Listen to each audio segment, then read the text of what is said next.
Arrival of entity has been anticipated. Entity will not halt transmission.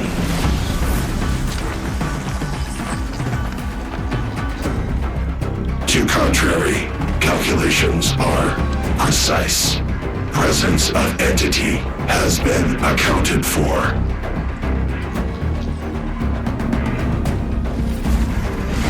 What?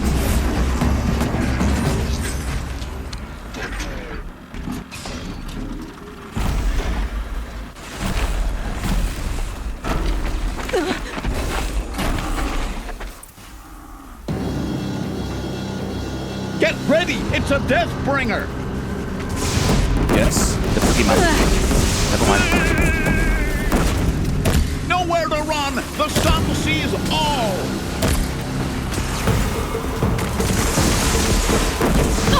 Oh, I see.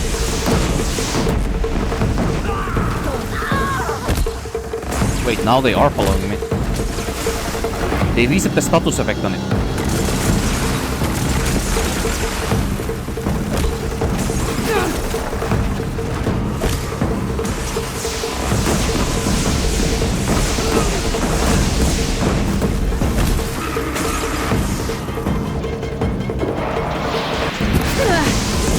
Not sure where to shoot exactly.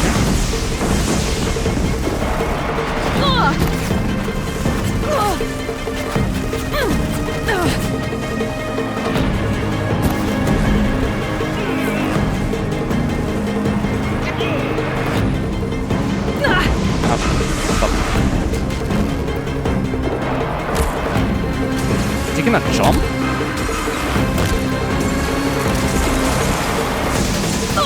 Felt like that for a moment.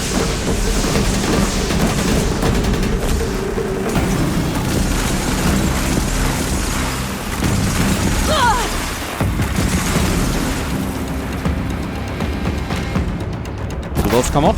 Maybe.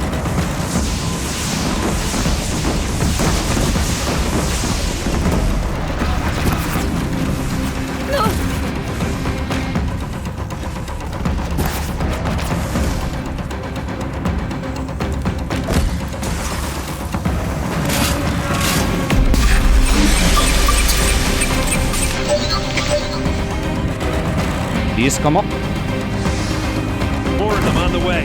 Don't let them overrun us!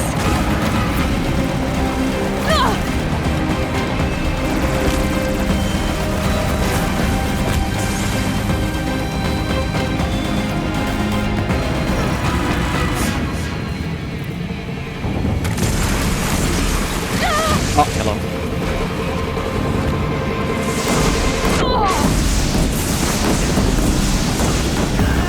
Can I have two? Yeah, I can.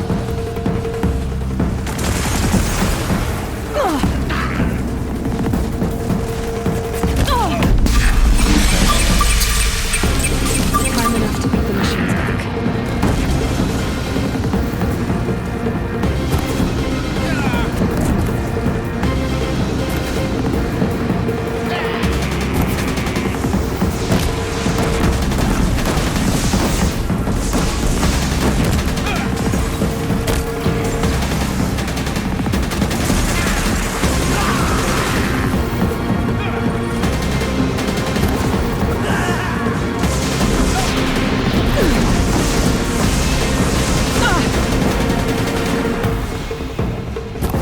Fuck.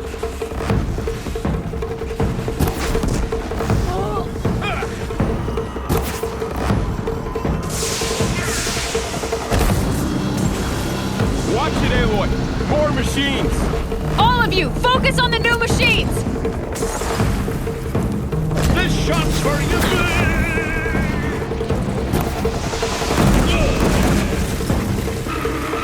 That's it. My way's clear. It's down! Time to do what you came for, Aloy.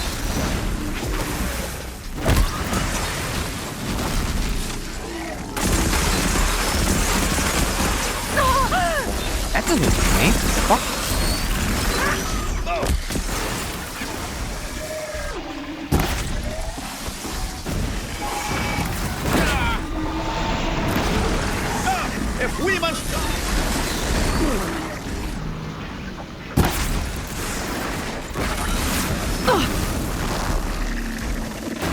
kill them all just because.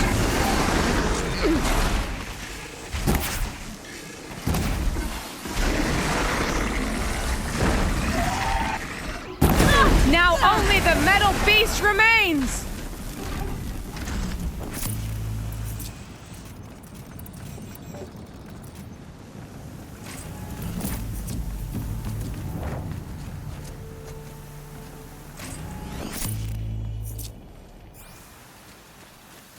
Well, speaking of killing any momentum that there ever was in this fight, yeah, we're just gonna go looting around. Lol.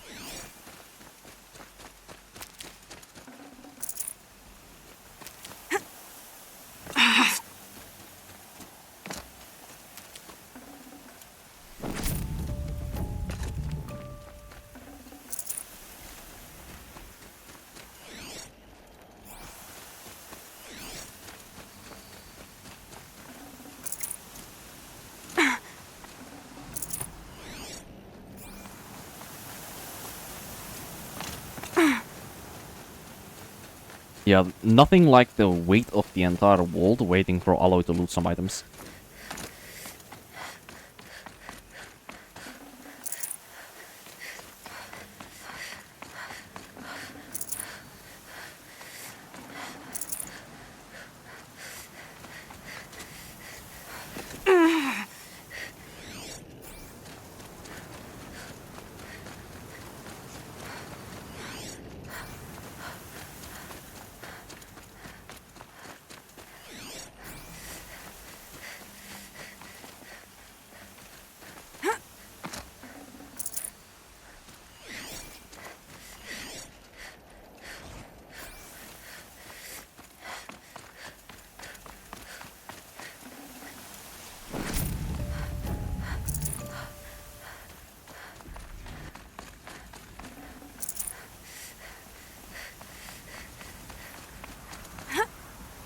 System threat imminent. I'm more than a threat.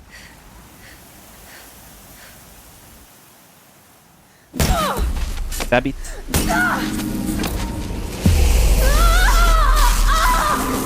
Aloy, do you know how to use that? Sylens did say that just stab it, but I don't know about that.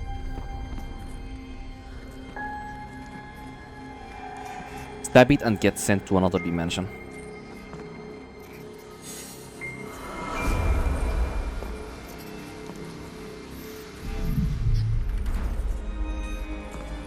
Master Override armed. To activate, state name and rank. Elizabeth Sobek. Alpha Prime. Master Override activated. Purging Extinction Protocol.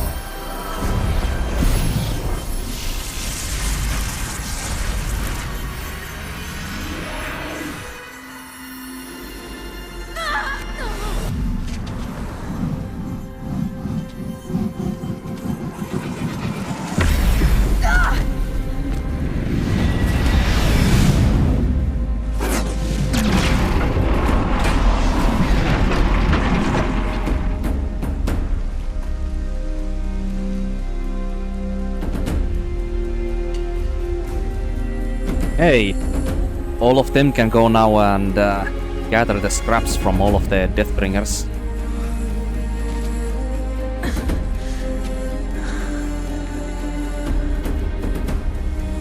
So much loot for everyone.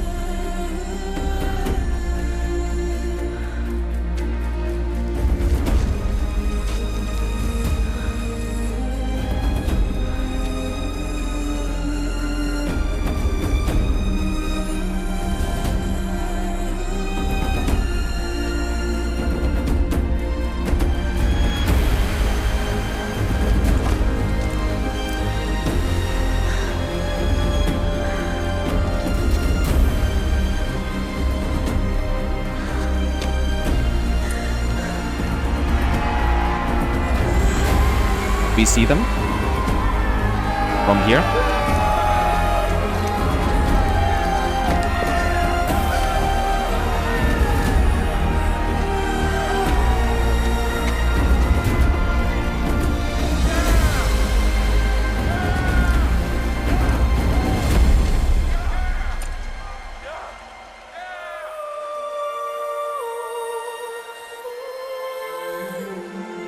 You know, I would never say that the musical score of this game is memorable, because most moments it is not. But then there are moments like this, very rare moments, but... There is some nice soundtracks, and I do mean like the main soundtrack of the game sorry mainly. about that. Where was I? You were telling a story. Right. They fixed Gaia? So, like I was saying, it was a children's electronics kit, but I'd hacked the wiring to an auto battery and solar PV. So the grass caught fire. And so did a tall pine that had stood there, I don't know, maybe 100 years. Query. You were how old? 6. My mother was home, thank God, so she called the fire department, and after, she took me out to the lawn and showed me the dead baby birds, because there were nests in the pine tree. Query. What did you feel? I'm not sure. I remember yelling that I didn't care, and that's when my mother Wait, took that's my face in Elizabeth her hands Sobek's home. and spoke. Query. What did she say? She said I had to care. She said, Elizabeth, being smart will count for nothing if you don't make the world better. You have to use your smarts to count for something. To serve life, not death. You often tell stories of your mother, but you are childless. I never had time. Guess it was for the best. If you had had a child, Elizabeth, what would you have wished for him or her? I guess I would have wanted her to be curious. And willful, unstoppable, even. But with enough compassion to heal the world. Just a little bit.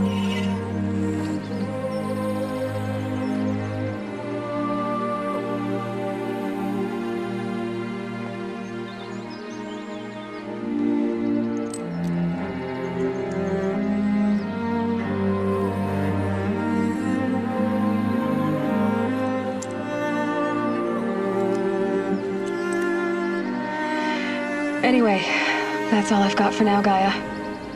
Time to tuck in. I wish you a pleasant sleep, Elizabeth. Thank you. I'll catch you tomorrow.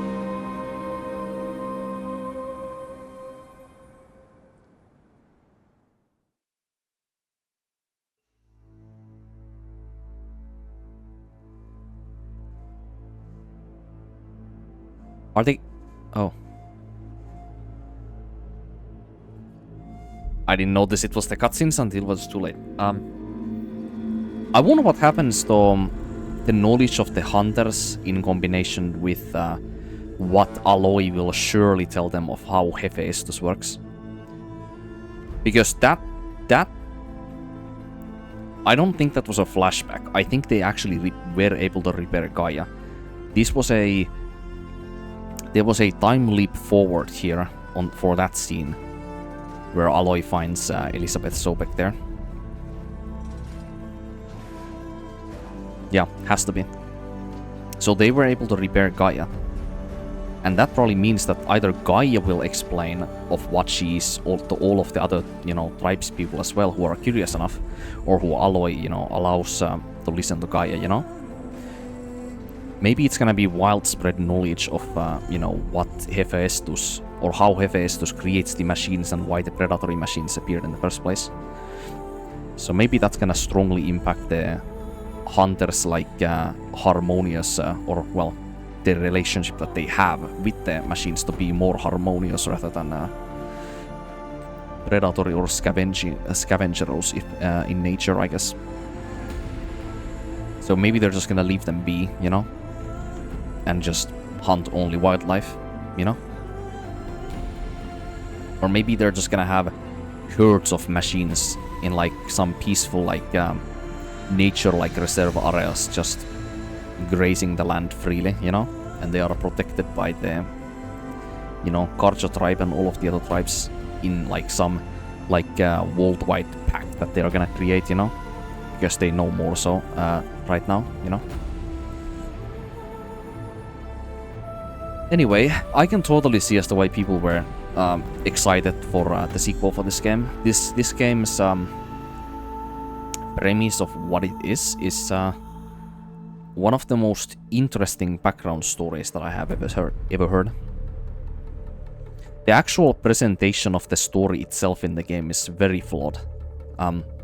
Particularly in the cutscenes, the screenplay and the character rigging is something that was always so uncanny and so abrupt that it's very hard to indulge on the visual storytelling of the game, the vehicular storytelling. In something like the 2018 God of War and God of War Ragnarok, it is done infinitely better than in this game. It's not to say that it can't be amusing, but it is very hard to emotionally invest yourself into what you are seeing in this game because of the representation of it being, you know, as flawed as it is. But there were some moments where I genuinely felt like I was connecting with the game when it came to, like, you know, the storytelling moments. Like the Banuk tribe storytelling moments. You know, the Veraks. Like the scenes with Aratak and Oureya were probably my favorite in the entire game. Like they actually were both, like, paced as well as, I guess, motion captured, I guess I could say. Or the character rigging was so good on them that it was actually easy to immerse you emotionally into their scenes, into their story. So I really enjoyed those.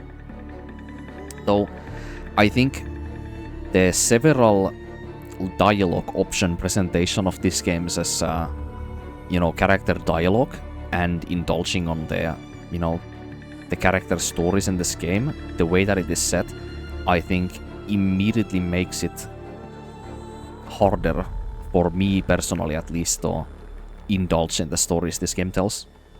Like, it might be a personal thing, but I've always felt that whenever there are these character dialogue moments where you are kind of just, where the camera kind of just pans somewhere for a moment and then you have your protagonist character or some other character that you're talking to just kind of stare into each other's eyes and nothing is happening, despite of, like, them being in, like, some argument possibly, or you know, it seems so unnatural that it just takes me off from the moment, you know, because it doesn't feel normal, you know. Like, it's very irregular that you just randomly stop talking to a character like that, you know. So that fundamentally is something that always, like, broke the emotional investment for me in this game, like literally all the time with every character. Like, it's one of those design decisions that they are not probably gonna change in the Forbidden West in the next game. So it's just gonna be what it is. So that said, the best moments where I really felt like I could connect with the characters on the screen were the moments that were prolonged dialogue where I didn't have to do anything, so like cutscene dialogue when it was presented well. So it's not a coincidence by any means, it concurs with what I just said, you know. Also, when it comes to the monotonous gameplay of this game, it's exactly that. I think if I played this game on a very different difficulty, so if I played this game only on the highest difficulty, what would that accomplish? Like, sure, I would have to play more passive and I would have to run away from the machines more and I would have to use stealth more. But is that gameplay fun? You are fighting the same exact enemies the entire game from start to finish. It hardly turns into anything, you know, more. There's no like gameplay twists that this game throws at you. There's no, like, you know, a good example of this. Reskinning enemies is something that I frown upon in most of the games that I play. Unless there has to be either a story reason as to why you reskin an enemy, or there has to be a... Actually, is this other reason even worth? I think story reason might just be the only reason that I can accept, to be honest. Yeah. There has to be a story or a premise reason as to why they reskin enemies in important like events. There has to be. And in this game, I suppose there is... I mean, we know from the old world that the three biggest weapons, the Corruptors, the Deathbringers, as well as the Horus machines, like those were basically the combat robots that they made, you know? But it would have been nice to see like some hidden like new combat units that they did not actually show us, that just got like come out of the blue like that, you know? Just like throw like a wrench on like the player's ideology of what they expect, you know, that they are gonna fight. It's gonna be like, oh wait, what the fuck, we haven't seen this enemy before, you know? So how am I supposed to like fight here? And there's like there's the coolness, there's the shock effect, and then there's the novelty of it, because you don't know how to fight it yet, so it feels like new. It feels fresh, and because it feels new and fresh and you don't know how to fight it, it immediately is more captivating to have gameplay that does all of those things combined when it introduces new things like that. That's what keeps these things or these kinds of games feeling like, you know, exciting. But I guess if I would go with that, then there's also the argument of what I have with like the 2018 God of War or God of War Ragnarok, where the gameplay itself, the combat in the game is executed to such a masterfully incredible degree that it doesn't matter what you fight. Like the game could just keep throwing at you the same exact enemies from start to finish, and it literally doesn't matter because the combat is that fun. It is just executed that perfectly. But I cannot say that from nothing but like maybe 3 games that I have ever played in my life, and those would be God of War 2018, God of War Ragnarok, if we count that as one game, Sekiro, and I guess I could say Thymesia. Yeah, Thymesia is also incredibly good in that aspect. Yeah, Sekiro, Thymesia, and God of War 2018, God of War Ragnarok. In those games, from the games I have played, the gameplay and the combat itself from the player's perspective and their control is executed to such a masterful degree that it genuinely doesn't matter what you fight in the game, it's just that fun to play. So like, yeah. This game does not accomplish that for me, because... Oh, somebody died while making this. RIP.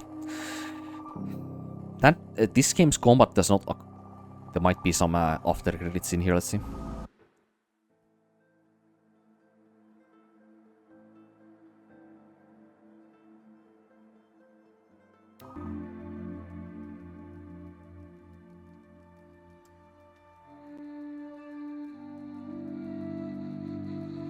Okay, I guess we go. Continue, I mean. Okay, so... This game's combat does not do it for me. Like, the fundamental thing in this game's combat that I really hate when you start fighting the machines is that unless you are either constantly running away from the machines and finding a new hidden angle to hit the machines from, it's very difficult to feel like you are ever in control when you fight several machines in this game. And it's especially prevalent when the machines are consistently throwing AoE spam at you, range attack spam at you, and the visuals are incredibly ambiguous, and they are almost intentionally deceptive to the point of the game wanting to subconsciously tell the player that you should not fight any machine close range. It is that bad to that degree. To that degree does it feel so bad.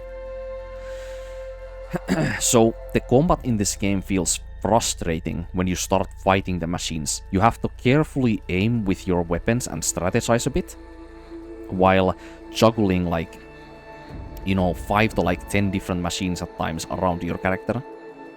Like, it is encumbersome, it can be very frustrating, and it feels intentionally unfair because of how the enemy attack design in this game works.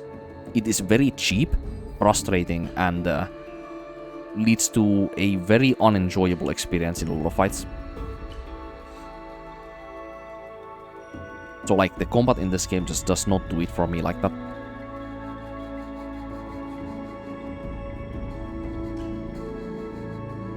But yeah, any good things about this game, the very strongest aspects of this game that I will definitely say, the graphics. Whenever there is not any visual glitching happening with the graphics and the presentation in this game, which there actually was quite a few. I'm not sure if that was because of the original Horizon Zero Dawn or that's because of the remaster, whichever one introduced them. Probably both of them have like, you know, there's a lot of anti-aliasing shit going on, and you know, like the day and the night cycle and the shading on the sky sometimes just randomly changes at times, like for no good reason, and it's a bit off-putting at times. But whenever nothing like that is happening, the graphical fidelity of this game is absolutely outstanding. Like, if you enjoy playing games that just look and feel nice to exist in, then this is definitely very, very high up there. Like, I would go ahead and say that this is likely, maybe it might be sharing the first or the second most like graphically beautiful game that I have ever played slot, with games like Black Myth Wukong and I mean Black Myth Wukong, Ghost of Tsushima, as well as what other one? I mean, I guess God War 2018, God War Ragnarok, but they are not as high in fidelity as this game is, with the remaster anyway. And Forbidden West looks a lot like this one, because that's the original reason as to why they remastered Horizon Zero Dawn in the first place. They wanted this game to have more, what is it, unison, or have more, what is this fucking word, they wanted this game to feel and look less irregular compared to the sequel. Yeah, they want uniformity. That's the word. They wanted to have more uniformity between this and the second game. Because the third game, which to my understanding, I've been told many times that this is apparently a trilogy, so there's a third game also coming sometime. So they wanted all of these three games to have a uniformity between them, so I totally understand as to why they remastered this game to look more like the sequel. And then they make the third game also on the same engine as they made Forbidden West. So there's a lot of uniformity between the three games, you know? Like none of them is gonna stick out like a sore thumb with the, you know, graphical presentation, I guess you could say. So I understand as to why they, you know, remastered it. I can get that. But yeah, anything else to say? I mean, I don't think that this game is average. I think this is a bit better than an average game from gameplay and combat-wise, but it's definitely nothing to write home about.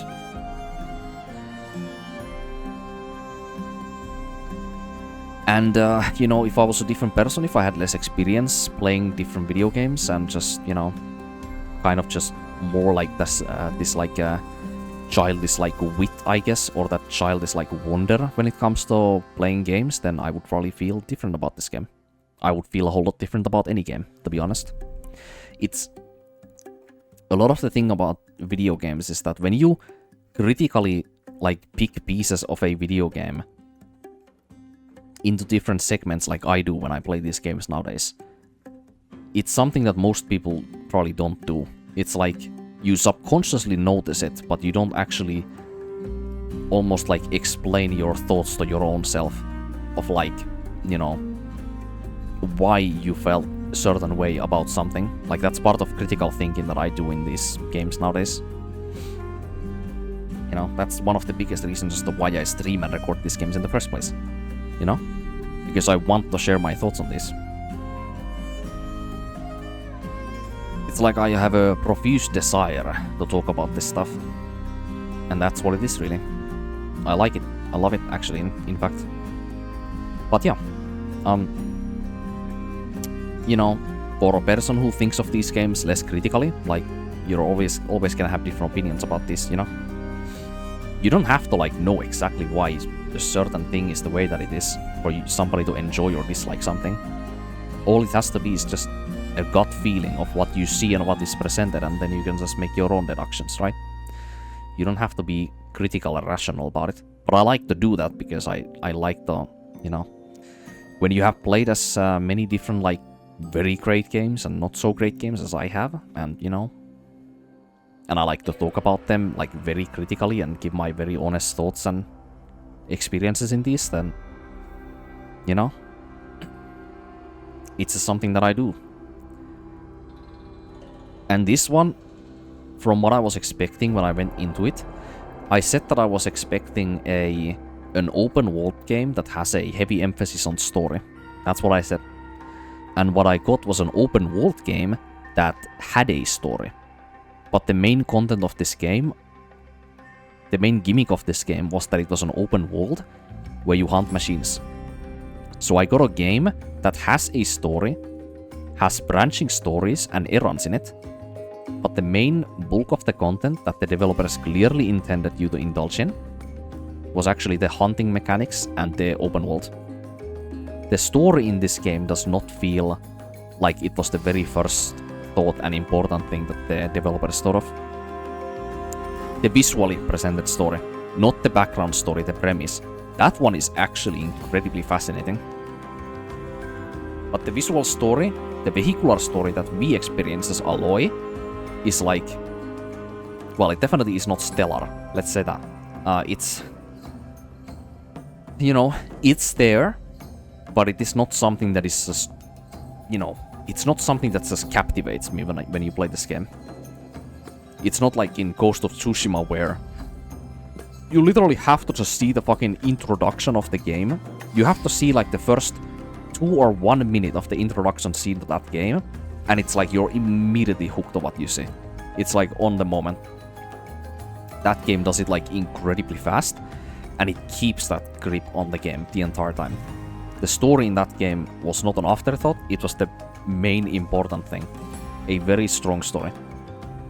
But in this game, it feels like the story was kind of an afterthought, you know?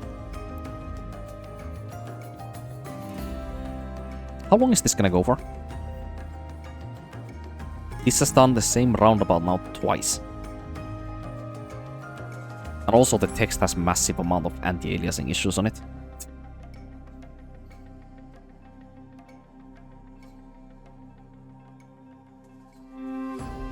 Yo, is this gonna keep going on forever? Hello? I've seen lighting credits. I've seen this credit with lighting and technical art now like a couple different times, but I haven't read the names, so it's maybe like different departments. Because there's Guerrilla, the original studio that made the game, and then there's Nixie's, the fucking studio that remastered the graphics. So like, what the fuck are we on now?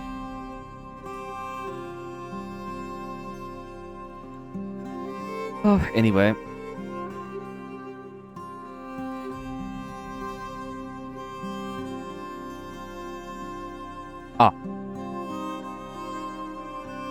Thanks for participation.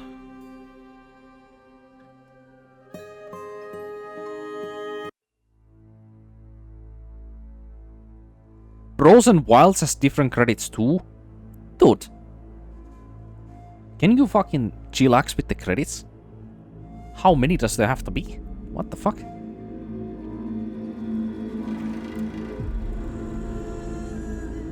That's crazy. Okay, nothing is probably gonna pop up immediately. I'm gonna be back in a second.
ID.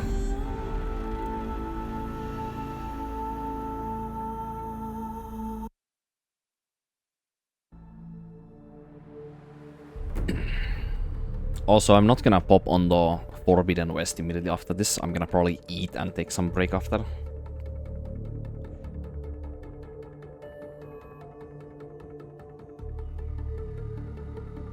Are these just...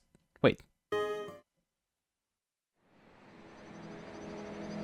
Okay, I had seen enough credits anyway, but yeah.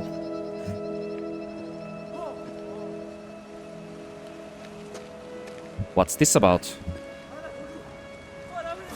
Is this a segue to a sequel? Yes, that seems to be indeed the case.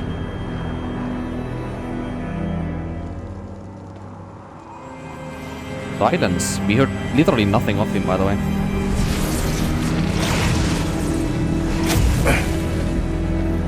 Hello, old friend. Remember me? What?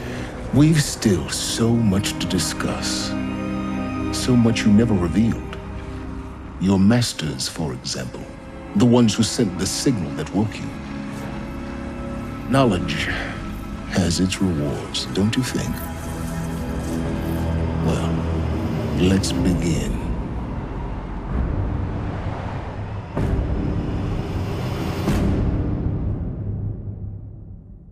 Sylens is one fucking greedy man, isn't he?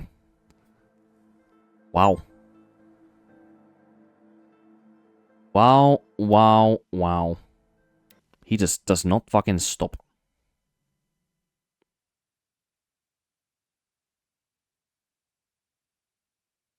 State of the world has been restored to just before the looming shadow.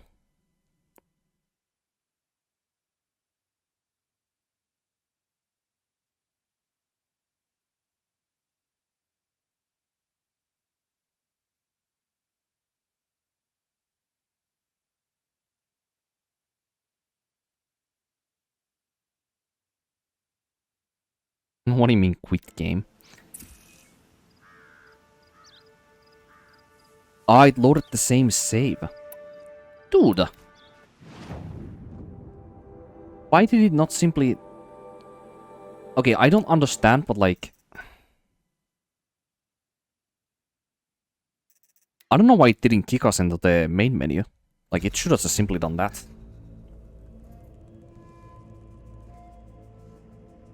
Okay. I already said all of my immediate thoughts that I wanted to say about this game.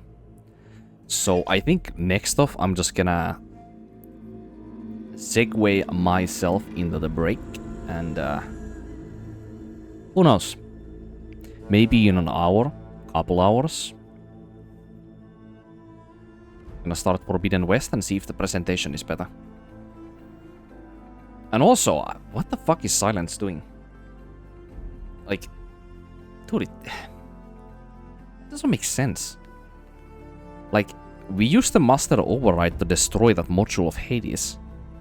So how did he just fucking randomly escape and just attach itself to some technical device that Sylens had built? Like, how does that happen? Like what the fuck is that, like... What is that unpredictability? What is that fucking contingency? What the fuck? Like, can you explain us, like, even just a tiny amount as to how that's possible? You just leave on that noggin? Or that nugget?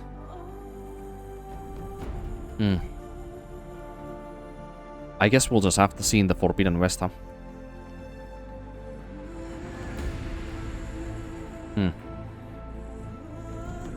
I'm really curious what the story is gonna be on the next game.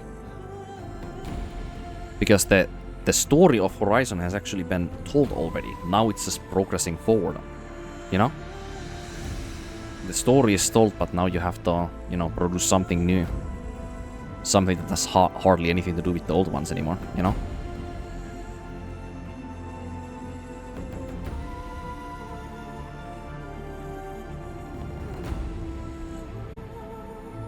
Okay, I'm gonna stop. We'll just get some answers in Forbidden West then.